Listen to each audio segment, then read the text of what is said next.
This is News 25 with Deanna O'Donnell and Stacy Jensen. News 25, local news you can count on. News is brought to you by J.K. Nelson Law. Call 727-9900 today for your free consultation. If you need a lawyer, you need Nelson. Good evening and thank you for joining us here on KPVM TV. I'm Deanna O'Donnell. And I'm Stacy Jensen. We are welcoming all our TV viewers and radio listeners on Wednesday, November 10th. Well, the Inyo County Sheriff's Office is investigating the death of a hiker in Death Valley National Park. Brad Francis has more. Authorities say a 27-year-old woman died last weekend while hiking in Mesquite Flat sand dunes in Death Valley National Park. The unidentified woman and her aunt started their hike from the sand dune parking lot around 11 a.m. Saturday, November 6th. The sheriff's office says the pair split up around 11:30. The aunt returned to the parking lot, and the woman, who was an experienced hiker, said she'd return in 1 to 2 hours. After a few hours, the aunt hiked back into the dunes but was unable to locate her niece. She contacted park rangers around 5 p.m. to report her niece overdue. Rangers searched unsuccessfully that evening. Sunday morning, a larger team searched the area. After finding tracks that matched the missing woman's hiking boots, they found her body at 9:22 a.m. The Inyo County Coroner's Office is investigating. However, authorities believe she died of natural causes. An investigation by the Nevada Department of Motor Vehicles ends with the arrest of a Texas man whose officers say was trying to sell a stolen vehicle using a switched VIN number.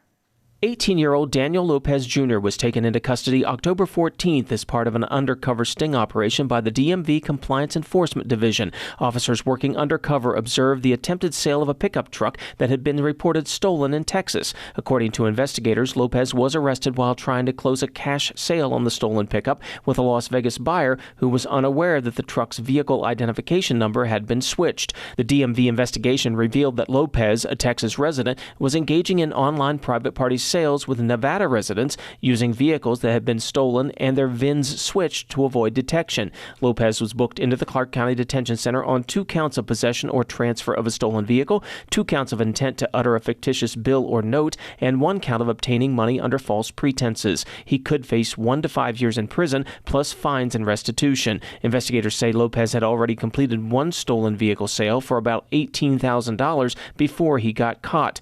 Nevada DMV Compliance Enforcement Division Chief J.D. Decker says, unfortunately, this type of scam has become more common. The DMV says buyers need to be especially careful when buying a vehicle from a private party. Decker says one way to ensure you're not buying a fraudulent vehicle is to have it checked at a DMV inspection station and complete the sale there. DMV inspectors can check for stolen vehicle reports and look for red flags like improper registration or title. The inspection service is free and no appointment is necessary. Consumers can also check for stolen vehicle status on the National Insurance Crime Bureau website at nicb.org.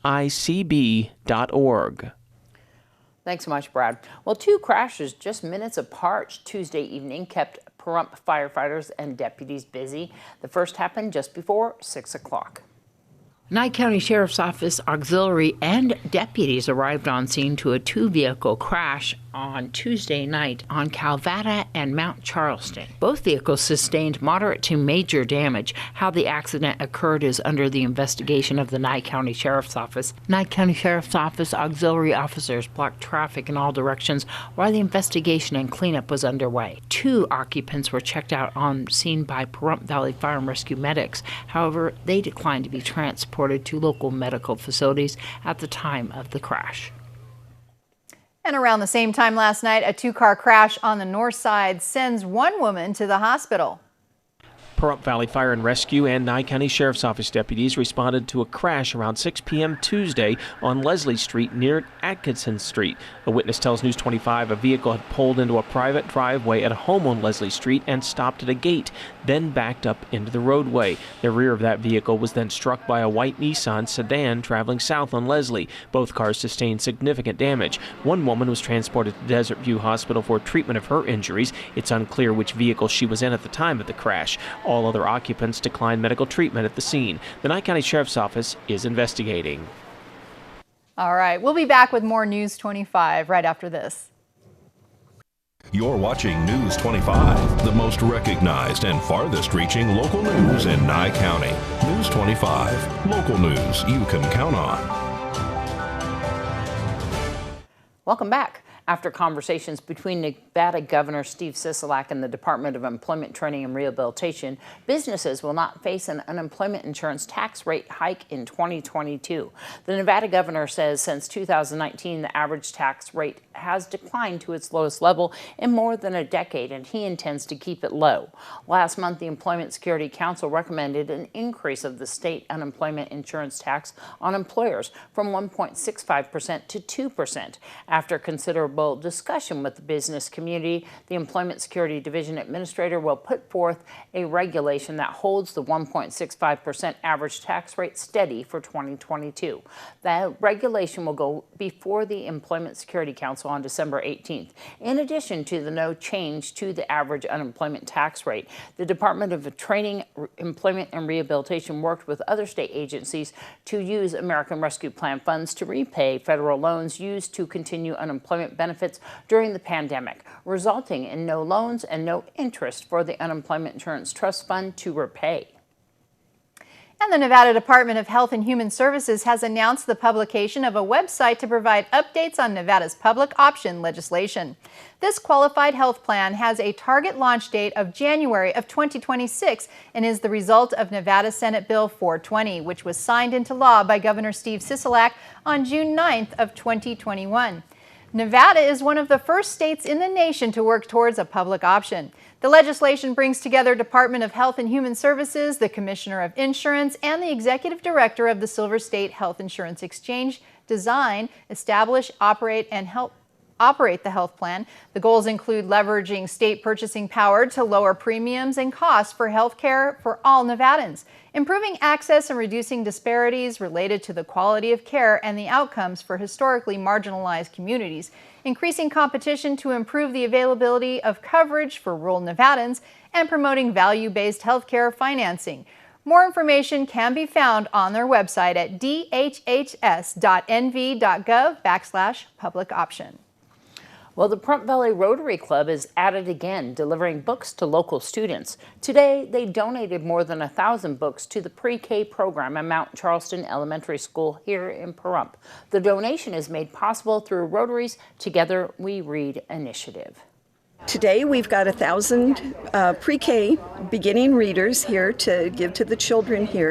These are the children who are students in transition. Students in transition are students that are experiencing some type of homelessness, so that can look different ways. I think our first thought is, they don't have a home to go to. Some might, but they might be having to share with another family, not have their own home to go home to. It's a great program that they have here on this campus that they have pre-K and K, and then the parents have to participate along with the children in order to be in the Students in Transition program here on this campus. And that just goes hand in hand with our Together We Read program, because this is a program where we give the pre-K children books that are their own, that they can take home, and we encourage with some different educational material and reading material for the parents. We encourage the parents to read to the children, to take 15 minutes a day, maybe at bedtime, maybe when the child is in the bath, and sit there and read a story to them. And it's so helpful for these young children to begin building a vocabulary, and statistics have shown that as the children reach high school, junior high and high school, and then college, these students do better. The statistics are they just do so much better. They stay in school, they don't drop out. By the time they're in third grade and they're getting perfecting their reading skills, they're more comfortable with reading, and so that's the program that we're trying to do. Well, this is the third year the Pahrump Valley Rotary Club has participated in Together We Read.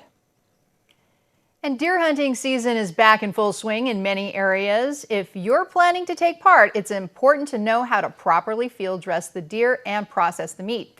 Cleveland Clinic dietitian Beth Cerwoni, I want to make sure I said that right, has some advice. A lot of times preparing deer meat is very similar to any other kind of meat that you would have. You just have to be really careful, especially if, because understanding that if you're going to go deer hunting, you have to prepare a lot of times the meat in the field. She says if you're going to field dress the deer, you need to be very careful and avoid nicking any of the organs, which causes cross-contamination. And don't forget to have sharp tools on hand to help with clean cuts. Once you get the deer back home, sanitation is just as crucial. You want to make sure you're wearing gloves and working on a clean surface. Otherwise, you could risk food poisoning. Some deer do carry disease, so hunters need to be mindful of that too. And now COVID-19 is also a concern. A USDA study sampled deer from Illinois, New York, Pennsylvania, and Michigan and found they had been exposed to the virus. They're not quite sure if it is a transmission from other wildlife to deer or if humans themselves are transmitting it to the deer. The good news is that the deer cannot transmit if it's contaminated, if it has that infection, it's not going to be able to be transferred over to humans. Cerwoni says if you've never had deer meat before, it's worth trying. It's high in protein and low in fat and can be cooked in a number of ways. You can make venison burgers, steaks, or add it to a stew or chili. All right, we'll be back with your Great Computer Deals Tech Tip. You're watching News 25, brought to you by Mountain West Lawyer, Injury Attorneys, 727-9500. News 25, local news you can count on. And if you're looking to buy a new computer, you may have questions, and our go-to guy is Josh Osborne at Great Computer Deals here in Pahrump. He's here to help. Hi guys, Josh Osborne with Great Computer Deals. It's time for another quick tutorial, viewer question edition. One viewer asks, what's the best way to back up my computer's data? Well, let's get right into it. There are 3 different ways to back up your computer. Number 1, you back up your files onto an external hard drive. That means that you buy a device that plugs into your computer and allows you to manually move your files onto it. Number 2, you back up your files onto the internet using a service like Backblaze. I know many people don't like the idea of putting their stuff online, but this service is automated and doesn't require you to remember to use it. Number 3, you use cloud storage. This means instead of storing your data on your computer's hard drive, use an online hard drive, so if anything were to happen, it wouldn't matter because none of your files were on your own computer to begin with. Hope that helps. Why trust a technician when you can trust a friend? Great Computer Deals is located at 1190 East Highway 372. Call us at 775-990-8833. Thanks, Josh. Well, the Nevada Wildlife Commission has voted against a ban on coyote hunting tournaments. The board voted 5-4 not to proceed with an amendment aimed at stopping contests in which participants use a calling technique to kill coyotes, and the winner is the hunter with the most dead animals. This hunting tournament calls out coyotes by using a method sounding like a prey animal in distress. The practice deemed cruel by animal rights groups. The 2-hour discussion last week was aimed at this one method and not the hunting and trapping of coyotes. Several states, Las Vegas and Reno, have banned this practice. Elko County is still allowing it to continue. And it's time for another loving pet available for adoption from one of our local shelters. Today, Darby O'Donnell Westerman is in the yard at Desert Haven Animal Society, where she introduces us to Petey. Hi, I'm Darby here at Desert Haven Animal Society, and today we are joined with Petey. Petey is a beautiful female shepherd mix, gorgeous doggy. She is about 55 pounds. She has beautiful beige coloring, and she has the cutest little toes because she actually has little like white and spotted beige toes. So adorable. Since she is a shepherd, they are extremely high energy, which is why she's currently doing circles, because she doesn't want me to hold her right now. So high energy dog, which means that she will need a large backyard, plenty of playtime, and also some walks. Dogs with this energy level tend to go and not want to listen to commands and are very difficult to train when they are feeling this much energy. So she would be fantastic with a family, so that she can have some kids to play with, and a leader that has a very strong sense of leadership and a lot of understanding about how dog mentality would work. So if you want to come and see Petey or any of our friends here at Desert Haven Animal Society, you can give them a call, 775-751-7020, or you can look them up on their Facebook page at Desert Haven Animal Society. News 25 WeatherCam is brought to you by Lerner and Rowe Injury Attorney's Office in Pahrump. In a wreck, need a check? Call 702-877-1500. Well, we are trying to make people jealous of our sunsets. That's why we're showing them all the time, right? That's right. Look how beautiful that is. We'll have more about your weather right after this break. News 25 weather is brought to you by Dairy Council of Nevada. The splash of cream in your coffee, the dollop of sour cream on your burrito, the melted toasty cheese on your pizza. Undeniably delicious, undeniably dairy. Enjoy what's real. Hi, good evening, Nevada. It's John Kohler from the KPVM Channel 25 Weather Studios. And today, Wednesday, what a day! Oh my God, this weather was so wonderful. Fall weather, but still up and down the state. Look at that, Fernley all the way down to basically Goldfield. 60 degrees was your high today. Not too bad. Beatty, 74 degrees, super pleasant. Amargosa, you saw 79 in Vegas. Very much the same. Out to Death Valley, just 86 degrees. We're loving it. Well, how about here in the Jewel of the Nye? I'm talking about P-Town, Pahrump, 70 degrees is our current temperature. Tonight we're going to see a low heading down about 51 degrees, and the winds will be moderate and northeasterly to 6 miles per hour.